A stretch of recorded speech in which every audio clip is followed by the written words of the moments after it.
All right, everybody, what is going on? Welcome into another episode of the Full Press Saints podcast, of course, part of the Full Press Coverage Network. What is going on? What is a beautiful Tuesday night we're recording this.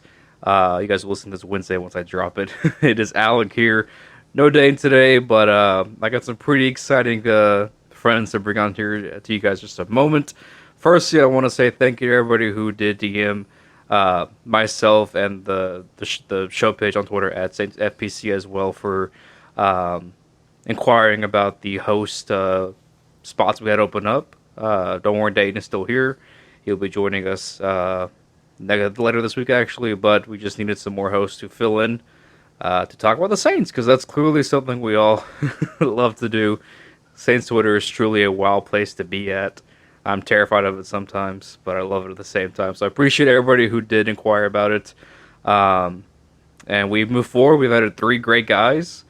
Two of them are here with us tonight. I will shut up and I will let them take it away, let them introduce themselves. So, gentlemen, how are we doing today? Oh, we're doing all right. My name is Matt, or at Matt That's Who, and I'm just here. I'm excited to finally be here, and I'm very happy that you brought me on as a host here, and I'm very excited to get to talk Saints. It's something I love to do. I always love to talk Saints, especially coming off of a win in Gillette Stadium, which is amazing. Always a good time, so I'm excited. Yeah, absolutely. This is Mason here. Super pumped up to be a part of the full press team. And obviously, like I would assume everyone else on here right now is a huge Saints fan. um, and I do have a little side note. Saints Twitter, gotta love it. It's the Yeah, best fan base in the country, baby. I'm just saying, like, you could go through any sport, league, team, whatever you guys want to do. There's truly not a fan base like the Saints, and I say that in all seriousness. There's not a fan base that gets as hot and cold as quickly as it does when things go good or bad. And I mean, just the fact that a lot of these fans, they're not what I call guys in the bar fans who guys who kind of watch the game Sunday and then they're done until the next Sunday. The Saints Twitter's full of so many people that know the game in and out, um, and they could sit here and tell you everything about the game is just as good as I could or we could. So it's a crazy place. There's really not a fan base like it. Um, but Matt and Mason, of course, super excited to have you guys on with us from here on out at Full Press coverage. Let's dive into the Saints Patriots game. The Saints played the Patriots at Foxborough. James Winston, another efficient, if you will, game through the air. The yardage wasn't there, but no two touchdowns, no picks, a 13 of 21 through the air. Alvin Kamara got into a groove, 89 yards on the ground with 29 through the air and a touchdown. The defense stepped up and I think had a really great game against, what I think kind of, we're waiting to see what this Patriot offense was and then struggled early and mightily. So let's just dive right into it, guys. What were some of y'all's thoughts from this game? Well, it was going into it. I said I thought it was going to be a grinded out type of style of game, and I'd actually predicted the Saints to win like 13-10.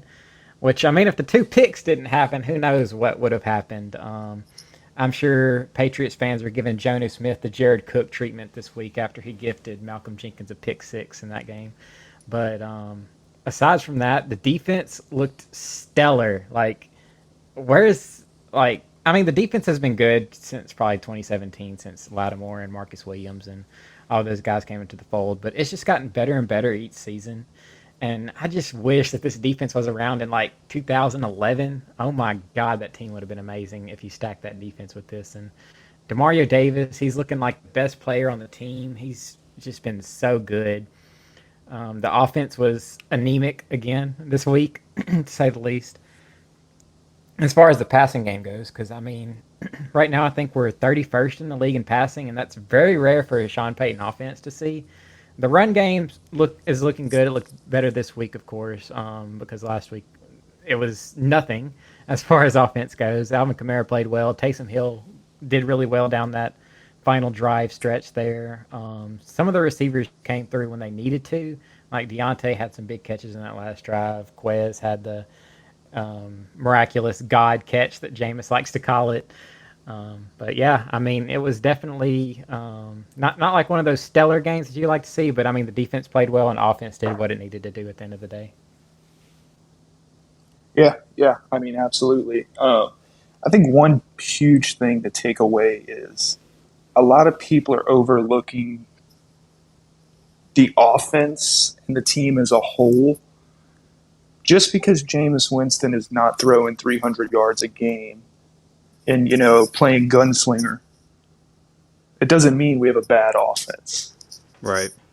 I mean, you look at teams that have won the Super Bowl over the past, let's just call it decade, and it's an age-old quote, defense wins championships.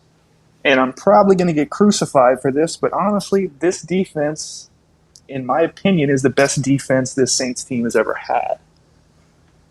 Take that as you will, compared to the Super Bowl team. They're a strong, greedy defense, and they're going to thrive. As far as the offense goes, I'm a Jameis believer. I think he's gonna live up to the potential. I think once we get some of our key playmakers back on offense, get Stills integrated back into the game plan. Hopefully MT comes back healthy. We get McCoy.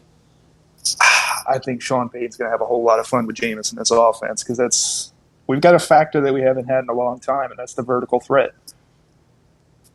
Yeah, I think these are some great points brought to you guys. And Mason, to your point about the defense, it's not crazy to think that because I think you go back to those Greg Williams days. That was a defense extremely based on being opportunistic when it came to turnovers, and they were live and die by the blitz. This is a Saints team that now I think it can get pressure with four, and you can afford to put your linebackers. Damar Davis is all over the field, just going chasing the ball. You have an absolutely stacked secondary where Bradley Roby didn't even play a whole lot against New England. And Paulson Adebo has looked like a damn late draft steal, considering he sat out this past year in college, and he's looked great at these first three games. And I think to both your points, actually, this defense I think is the focal point of this Saints team, and I think Rich Eisen said it best week one after the Green Bay game, and tell me if you guys agree with this or not, but Rich Eisen said, the Sean Payton is a genius because, the Saints' identity is the offense, but then when you peel back the layers, at least for this year, the identity and what will carry this team into the playoffs and further is going to be this defense. I think so, at least. I think it's a very true point. What do you guys think about that? Oh yeah, I agree. And the defense could even get better, which is the scary thing because I mean Onyemata's been out. Passanio was hurt last week. He came back and Turner didn't throw up as much this week as he did the week before. And if Davenport, which I mean, I've kind of given up on him staying healthy, but like if he could just wait until the playoffs to get into the scene of things, he's been so disruptive. He's so good. He just can't stay on the field, and it just sucks. It's kind of like Armstead early in his career where he just could not stay on the field. And I mean, Armstead just got hurt himself, which kind of sucks. But this defense is just so good. And Lattimore is playing on a very high level right now. Normally, you kind of see him kind of wean off against weaker competitions, but in the Patriots game, he was locked in. And I mean, he was playing with the cast and everything, and you wondered if it was going to hurt his tackling and his ball catching ability. But he caught the late game pick. And he actually had the most tackles on the team. He had like 10 tackles, and he was really good in run defense. So it's just so good at what this team is. And they still keep the identity of being a really good run defense team. And they have just these strengths at cornerback. I know earlier in the season, Sean Payton was saying cornerback's a must. And now he's saying it's one of the strongest, deepest positions on the defense. I mean, like you were saying earlier, Alec, Adebo, he's just been so good. It's almost a blessing that he didn't play last year because if he did, imagine where he would have went. Maybe a first rounder, possibly even. But he's looked so good. And you gave up the third round pick for Roby, and he only goes out there and plays 2 snaps. That kind of just shows you the confidence they have in this guy. And he's just been going out there and playing at a really high level. So Yeah, the one thing to watch out will be the linebacker rotation because I mean Zach Bond, I think he only played like 2 snaps this game, and it was matched up with Caden Ellis and Pete Werner depending on the situation. Werner in for pass situations and Ellis in for running situations, but yeah, it's definitely something to keep track of, and I think this defense will stay strong throughout the season. Yeah, yeah, absolutely. I agree with both of you guys. I mean, this defense is, if you really break it down, I mean, from top to bottom, it is just, it's stout. I mean, and, like you mentioned, Matt, we're still playing without Anyamata. You know, Hmm. Quan Quan. Alexander's Yep. still on IR. I mean, you get those two back right there, and that defense is going to give a lot of teams trouble. I mean, between Demario and Quan breaking out in coverage, Pete Werner looks like he's coming up and could be a solid rotational piece. We get Davenport back on top of, Peyton Turner, Cam Jordan. I mean, that pass rush is going to be vicious. And then, Roby, I'm not really shocked he didn't play as much this past game, but at the same time, I'm kind of happy. It gave me a lot more trust in Paulson Adebo. But at the same time, I think Roby is going to be a great slot man. That's really what we need. You know, think about it this way. I mean, if you are able to lock down the outsides, and then you got Bradley Roby as your third best cornerback, that's a pretty good situation to be in for a defense. Yep. And it also would allow Johnston Gardner Johnson to play more of that. I guess with Pete Warner, getting into this defense, and then Quan Alexander being banged up, so it gives Johnston Gardner Johnson, more of that sub linebacker in the nickel and dime rules to where he can line up in the box. We saw. I know y'all saw the video of him lining up the right tackle for the Patriots. I mean, he's a guy who can. He'll get down there and get dirty in the line of scrimmage. And I think that just adds another element to this defense that we didn't even think was within the realm of possibility. And one more thing I'll say with this defense, Peyton Turner, they're 2 games. He's looked pretty damn impressive, to say the least. Absolutely. And then I think I'm gonna butcher this so bad. The Tano Passanio. thank you, Matt. To me that signing, when it happened and seeing him now, it screams to me Alex Okafor vibes. Of he was just a really solid rotational guy who you could bring in to rotate to keep Pete Warner and Davenport fresh within games. So this is a very good defense. And before we shift to the offense and talk about that, are there any last notes on the Saints defense in this Patriot game or going forward you guys want to add? I'll let Mason go ahead and go first on this one. No, I mean, I think we covered all bases. I mean, like we said, this defense is top to bottom, right up there with anybody in the league, if not above them. Definitely going to be interesting to see it going forward with healthy bodies coming back into play. But I got a lot of trust and a lot of faith in that defense and Dennis Allen. Mm-hmm. Oh yeah, I agree. And I mean, this team can make the adjustments that they need to on the fly. You kind of saw that in the Panthers game where the defense was kind of weak, and I mean they did have a lot of people hurt, but they still made adjustments and didn't give up near as many points as the game went on. And it's just something to keep track of. The coaching staff is really good. The players on the team are really good, and it's just something to just keep track of and see this defense just keep improving. Yeah, I cannot agree with more with you gentlemen here on this defense. It is elite, like Joe Flacco in 2012 elite. And we know how dangerous that man was in the playoffs in 2012. Look, let's just talk about this offense real quick. We know this offense, to me, it's kind of a shell of what it can be. Obviously we know Mike Thomas, Traquan Smith, Eric McCoy are banged up. Nick Van Nant, the tight end as well, because I have been on the anti-Trotman train since week 1 of the season. We know there are some things, there are some guys missing, obviously, but for the Saints to come out here and still, put together an efficient, not a great game, but an efficient game offensively. Jameis didn't have a whole lot of incompletions. Yes, the yardage wasn't there, but I mean, realistically speaking, the guy has no help. I mean, I've been very harsh on this podcast about the Saints' lack of adding offensive weapons. I think Marquez Callaway is a cool story and everything, but he, from what I've seen on film and what I've, just from what I've seen, watching games, he's a wide receiver three being forced to play wide receiver one due to the injuries, and it's not his fault at all whatsoever. But at the same time, uh, as you mentioned earlier, Mason, maybe you get Kenny Stills, another week in this offense, and get him more used to this playbook. Hopefully, you can get Nick Vanette back from injured reserve. I believe he can also return from IR this coming week against the Giants.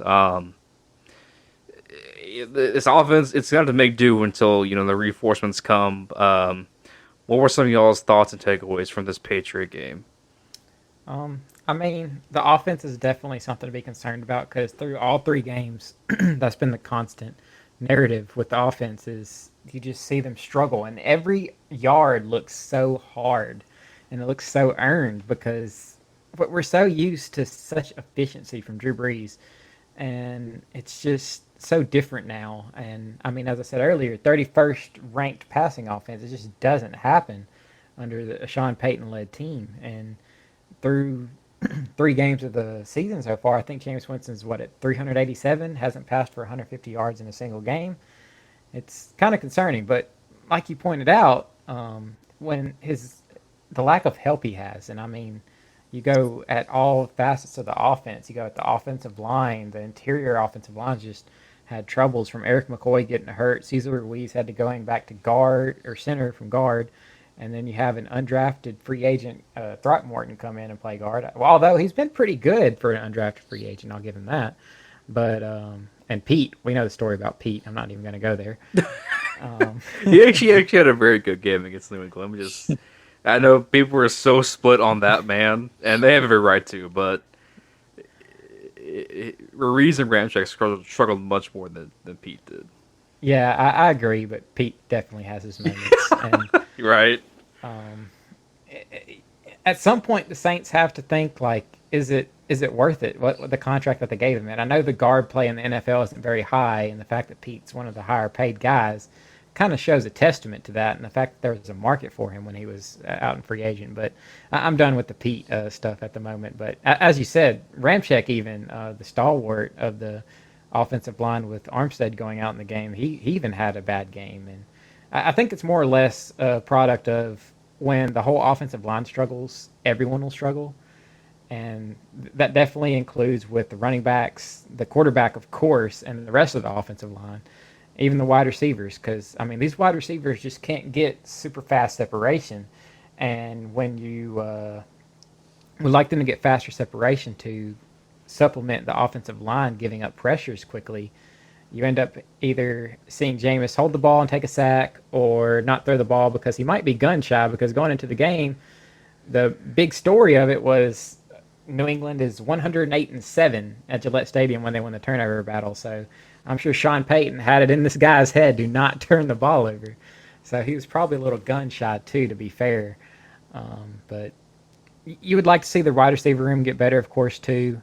With Kenny Stills, that could be an improvement. You already see little Jordan Humphrey be inactive, and that's one of the guys you probably don't want to see out there. You also probably don't really want to see Chris Hogan taking a lot of snaps, and that's where maybe Traquan Smith can come in. So pretty much we're waiting on guys to come back, and we're all hoping Michael Thomas can return to form. And the tight end situation, I don't know, because I remember going back to Jameis's Tampa days, he always kind of favored looking towards the tight ends at times. That's where he saw guys like Cameron Brake come up, and I think there was another guy. I'm blanking on his name at the moment. O.J. Howard. O.J. Howard, yeah, he would be hurt a lot, though. There's another guy I'm thinking of, but I don't know. But you would hope Adam Troutman would show up some more, and, I mean, it is still early in his career, so it could still happen. Jawan Johnson seemed like he was in the doghouse. He messed up on that one route in the game, and then you didn't really see him out in the field for the rest of the time. So I don't know. It's just a conundrum with the offense right now. Yeah, absolutely. First and foremost, I would really love to see this offense utilize the tight ends more. Troutman, let's just say he's been the biggest disappointment this season so far for the Saints, at least in my opinion. but I think people are kind of overlooking exactly what he's doing. I think he's filling that Josh Hill role at this point in time. You know, he's shown up pretty decent in run blocking. I just think they need to maybe utilize the two tight end set at some point. You know, if we have to run a heavy package, we have the the assets to do it. You know, we could run the two tight end with Jawan on the left, and you got Tony Jones Jr., Kamara, maybe throw Hill in on a heavy package. I mean, that team could easily they can just run the ball. Like, it's a good running team, especially once we get McCoy back and Ramczyk decides to kind of get his stuff together. Because I mean, this past week he just looked like he was whiffing on a lot of plays. He just looked like he kind of gave up, which is disappointing to see. For an all-pro tackle like he is, Who just got paid. exactly. Mm-hmm. And it's unfortunately the Saints. We've had luck. A lot of our guys that we've paid have ended up playing to that contract. So far this year, we've seen Lattimore play up to his contract. Michael Thomas and Kamara both had career years after that contract, and who knows, maybe Ramczyk can turn it around and play up to it. But this past game, he just didn't look too sharp. As far as quarterback play goes, once again, I love Jameis. I really do. I will say this first and foremost. It's hard to throw the ball when your receivers get no separation. Yep. Look at what Tom Brady, did in New England his final year there. He had no receivers that could get open for him. He struggled a bit. That offense kind of reminds me of this year's Saints team just because outstanding defense, offense struggles to really get it together. And when I say struggle, it's not that we can't score points. It's that they're just few and far in between. It's not what everyone expected when Jameis signed here last year, and we knew, hey, this guy's probably going to be Drew's successor in the future. Yeah, and I mean, first of all, the pressure to take over for a guy like, Drew, who has meant, a lot to this franchise and this city is one thing, but then to inherit basically the same, team he had, and last year we saw this offense struggle at times with the lack of receiver depth when Michael Thomas got banged up often and on last year. So this is going to be this is just simply to me growing pains. I think for a guy like Jameis who last year with COVID, training camp wasn't really a real thing. There was no preseason. He was a guy who was just basically sat on the bench with the tablet and the clipboard and just observed how this offense works, how it works. And the other thing is with Breeze, he was so damn good when it comes to pre-snap stuff, and for Jameis is a guy who really isn't quite adjusted to this offense yet and familiar with all the plays. The last thing Jameis is thinking about is lineman adjustments before the snap, identifying the mic and the blitzers and, shifting the line, or he's just trying to get the play off and make sure that he throws the ball where he needs to.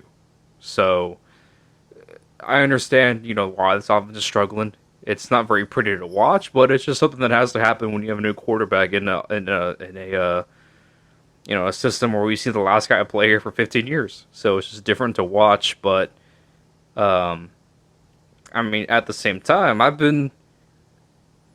thought it could have gone a lot worse with Jameis through these first 3 games.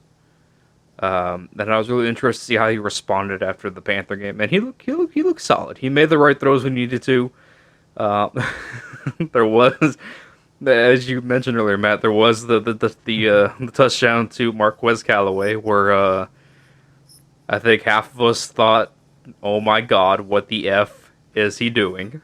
And then there were half of us that thought maybe, just maybe, he saw there was a flag and knew he had a free play. But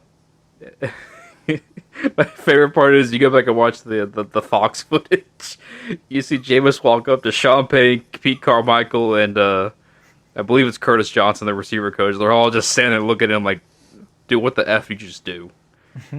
So, this just happens. They're growing pains nonetheless. But I will say those drills he did, those weird drills we saw him doing, they paid off because that man, That is an NFL linebacker breathing down your neck, trying to bring you down. For him to hold himself up and then get a ball off, not to mention a kind of accurate ball to his receiver who's like being draped on. I give a respect to it. You can't do that. Not a lot of guys can do that. So it was going to be a wild ride. We knew that going in. So now we're just here for the ride. Oh yeah, and I mean, if let's say Patrick Mahomes throws that, he's not going to catch as much slack as Jameis. Let's be real here. Now, Pat Mahomes lost the Chiefs the game. People don't want to say that, but he did. Yeah, and I mean, People won't say it, but his playing style cost them that game. it can happen when you have a gunslinger type mentality at quarterback, and I still think we see Jameis kind of dialing it back to where he's more of a game manager type role. And some people might say, oh, if we were going to just play this kind of offense, we'd rather have Teddy Bridgewater come in and be the guy. And maybe that's true. But there's also the untapped potential that we could get into of Jameis, where his ceiling and talent level is obviously higher than what Teddy's is. Teddy is a much better game manager type style quarterback. And let's be real here. The weapons that Teddy have in Denver are 10 times better than what the Saints have to work with, even with Jerry Jeudy hurt right now. So, I mean, you just hope that whenever the people come back and get healthy, maybe we can start seeing more out of Jameis. I would like to see more shots down the field, maybe to Deontay, like in the playoff game. That would be amazing to see. And with the Giants game coming up, I would literally, that's what they need to do. I'm sure Sean wants to scheme it up where he just has a big pass play just to make the dome erupt with all the fans back into the stadium, but for the first, technically officially home game of the season. But yeah, I mean, Jameis, he's definitely a ride. And I remember watching him at Florida State throughout his seasons at Florida State and kind of following him. And then when we went to Tampa Bay, I was like, oh, crap. I don't really care about this guy anymore. But now he's here on the Saints, and it's definitely interesting. Yeah, absolutely. It'll definitely be interesting to see the game plan this upcoming week against the Giants. I don't expect to see too many bomb shots in this game, unfortunately, as much as it would, send the dome into a craze. I think Sean is looking at the Giants' defensive line right now and just drooling at the fact that he knows he can run all over it. Because that Giants' defense has so far just not looked too impressive this year. Just lost Blake their best player. Yep. Yeah, Blake Martinez just tore his ACL, and that was, their lead tackler, leader of that defense, and the heart of the run stop. And I can't really tell you any linebacker on that team that's going to be able to stop Kamara in the flat, be able to hold up Tony Jones Jr., and especially Taysom Hill when it comes down to a goal line situation. I think this week we're going to see a lot more running. And, who knows, Matt? Maybe we'll get lucky and we'll see Jameis throw a bomb. Obviously, that'd be great for the dome coming game,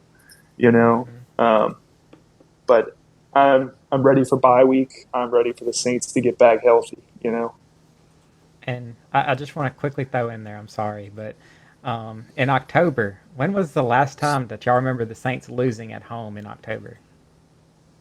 I feel like you have a stat that's in a, you have a stat. I already know this. God, I'm going to say 2015. I feel like it had to be one of those rough years where we just could not win. I'm going to go ahead and shoot for a 2013 there. Actually, it was 2010 against Colt McCoy and the Browns. Hey. Wow. Hey, we love, at least I do. I don't know about you guys, but I love me some Colt McCoy content as much as the next guy. So I am all here for that stat on Colt McCoy, who is, side note, got robbed in Cleveland. I will just say that right now as a Texas guy. But let's real quick talk about Teron Armstead. Of course, we know he was off to a great start. Had a really kind of a real nice couple of major injury free seasons. Of course, now he got banged up in the early in the New England game. There is some bright news to this, however. It was reported that Armstead banged up his elbow. He will miss some amount of time, but it is not considered season-ending in quarantine. Rappaport, so that is always good news to hear about one of our best players. James Hurst is going to be the guy who replaces Armstead. Going forward, guys, we know this is a unit that already has depth problems with Eric McCoy being out and having to shift Ruiz to center, and then you kick in Calvin Thrakar-Martin to right guard. So, Mason, you mentioned earlier about how this Saints Champagne, loves the idea of attacking the Giants in the middle of the front seven. How do you think this line's going to adjust? Losing one of the best players. I think Armstead he's obviously, like you said, one of the best players, obviously up there as the anchor, of the line. But, when it comes down to depth, I think James Hurst is not one of the worst options to have fill in. I think he can absolutely do the job. He's obviously not going to be as clean as Teron Armstead. I'm sure there's going to be a mistake here and there, but I think this game is where the running backs are going to make the magic happen. I think this should be a game full of, possible tosses, option plays, just get it to the backs and let them get, yards after catch, stuff like that. I don't think that Giants linebacking core can really handle our running back tandem. Oh yeah, I agree. And I mean, I don't know if Will Clapp is actually going to come back. I know he's kind of scheduled to return from IR, but it'd be interesting to see what they want to do there. And I mean, they never really put Eric McCoy on IR either, but I think the timetable on him is like 6 weeks, I want to say. So I don't think we'll see him back pretty soon, at least. I don't think. It is weird that they didn't put him on IR though, but I'd be interested to see if Will Clapp can come back and play if they're gonna start him at center, maybe kick Ruiz back to guard, because I think because I would bet more on Ramczyk getting it right and getting his stuff right, and of course, as Mason said earlier, I think James Hurst is a capable backup, so you can roll with him for a little while. My main concern is what they're going to do with the interior of the offensive line, because I think that could be a lingering problem even when people are healthy. So that's definitely something I want to see. Yeah, can I agree more? Excellent points made there by you guys. To both your points, this according to Catherine Terrell on Twitter. Give her a follow, cat_Terrell. She's great for all the Saints up over at the Athletic. The Saints players that can return this week from injured reserve with the new NFL rule, only 3-week minimum and unlimited amount of guys can come back. So I love that rule, first of all. But the guys include Nick Vannett, Traquan Smith, Ken Crawley. Will Clapp can return as well. And I think probably the most important name on that list, kicker Will Lutz. With Alec Rosa's struggling. But I believe the timetable for Will Lutz is set for a few more weeks, so we will see how the Saints approach that. Let me ask you guys this before we slide off for today. Out of all those guys I just mentioned, which one do you think will have the most impact when he is able to come back from injured reserve? Well, we know Crawley isn't really going to do anything off the top of my head. Will Clapp would have been interesting. What are some of the other guys? I'm sorry. Traquan, Nick Vannett, and then Will Lutz. I guess I almost want to default to Will Lutz, but I mean, adding any guys to the receiver room is going to be a plus. It's a plus. A plus for sure, because I mean, Traquan never really elevated to a high level when he was on the Saints, or when he's been on the team under the Drew Brees era. But I mean, he would always have like these random long catches, and like he'd always be on the receiving end of a breaking record. It seems like from Drew Brees of some sort, which was weird. It was either him or Josh Hill, I swear. But maybe with Jameis Winston's arm, maybe that could be something with Traquan Smith. But I do want to default to Will Lutz just because I think with the way the offense is playing, how we're playing this possessive style football, Sean Payton won't really have to worry about missing a kick from 36 yards. Oh, come on. You ain't got to do them like that. You didn't have to say the yardage. You could have just said 2 field goals and called it 2 field goals and an extra point and called it a day. Yeah. I mean, I'm not mad at him for missing the 50-plus yarder. That's whatever, but I mean, the 36-yarder, that one's kind of rough, but he's Sean Payton's shown resiliency and sticking with a kicker, even though they're not doing good whenever we don't have the main kicker on the roster. But I will say Will Lutz, just because I think it can add to the way the offense goes and the points they'll be able to put on the table whenever a drive stalls out, since the offense isn't too dynamic where they can just go out and convert third downs at will. Yeah. I mean, as far as that list goes, I would say I'm torn between two players on that list. I mean, obviously, I love Ken Crawley. I don't think a lot of people give him the respect he deserves. Clamp down Crawley. Billy did. I was about to say, Mason, are you Billy Bando? I'm so glad you guys know that's. I'm so glad you guys were there for that. God, that was a time to be alive for Billy Bando. But I mean, as far as what this team really needs, I don't think Ken Crawley is a necessity at this point. I think Will Clapp could come in. Maybe kick him in at center and kick Ruiz back to guard. I think that could possibly make an impact until we get McCoy back. But, like Matt said, Will Lutz, I do miss not having to sit on the edge of my seat every time we, kick even a chip shot field goal. I mean, Rosas, he looked rough. He looked real bad this past game. And I don't know, maybe Will Lutz will come back out, in a full body cast or whatever, But, if the Saints need a kicker, they can always hit me up. I can kick a 30-yarder. I'll endorse that for you.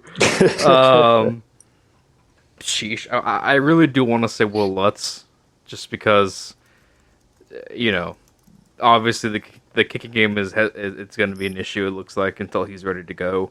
Will Clapp was interesting because, let's say hypothetically, as you said, Mason, you kick Clapp to center, which would then allow Ruiz to go back to guard. And then with a Toronto injury, you could move Throckmorton back to tackle and have him play the swing / the six-man tackle. He played that at college in Oregon. I think Ruiz got by Traquan Smith. I think, as Matt mentioned, adding any decent receiver is a plus at this moment. and Traquan, he's a guy who, you look at his final stat line, he'll probably have 25, 30 catches, but then he'll have like 8 touchdowns. And it's like, well, damn it, I can't argue with that because the man scores. And here's the interesting thing about Traquan Smith. When he came out of UCF, he was regarded as one of the better deep threats in the NFL draft. And, when he came to New Orleans, it was kind of hampered by, the offense's inability to push the ball down the field. And as both of you guys have mentioned on this podcast, the Saints have really missed that vertical game with this offense. So you could maybe get that out of a guy like Traquan Smith, but at the same time, Traquan is not a wide receiver one, so it's as simple as somebody having hover Traquan Smith the entire game. I have no confidence in that matchup at all. I gotta say, damn it, Will Lutz is interesting too, because as you guys have mentioned, this offense, it's not about points, it's not about TDs anymore, it's about field goals. And Lord knows I don't want to see Aldo Rosas kick any more field goals for this team. I really don't.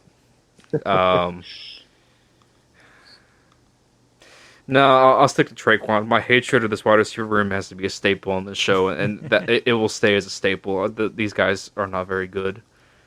So I'll say Traquan. But, yeah, I think that's going to wrap it up today, guys. Don't forget to follow us on Twitter at SaintsFPC. Leave us that 5-star review on Apple Podcast. Give us a listen on Spotify, wherever you get your podcasts at. Gentlemen, Matt, Mason, super excited to have you guys on today. I hope you guys had fun today. We'll be doing this a lot more often. Before we sign off here, guys, any last comments or thoughts on this Saints team as they beat the Patriots? Oh, yeah, it's awesome to be on. Happy to be part of the full press team once again. And excited to keep covering the Saints with you guys. It's going to be a very fun time, and I'm very much looking forward to it. And I'm ready to see another Saints W against the Giants, and hopefully I don't jinx them out, because I'm usually kind of pessimistic myself, but I'm feeling pretty good right now. Yeah, absolutely. I'm super pumped up to be a part of this team. Super excited to be working with you fellas, and let's get ready for Dome coming this weekend, baby. Hey, there we go. Love to see it. That's going to do it for us, guys. Take care. Be safe. We'll see you guys again later this week as we drop another episode previewing the Giants game. And that's to wrap things up here on the Full Press Saints podcast.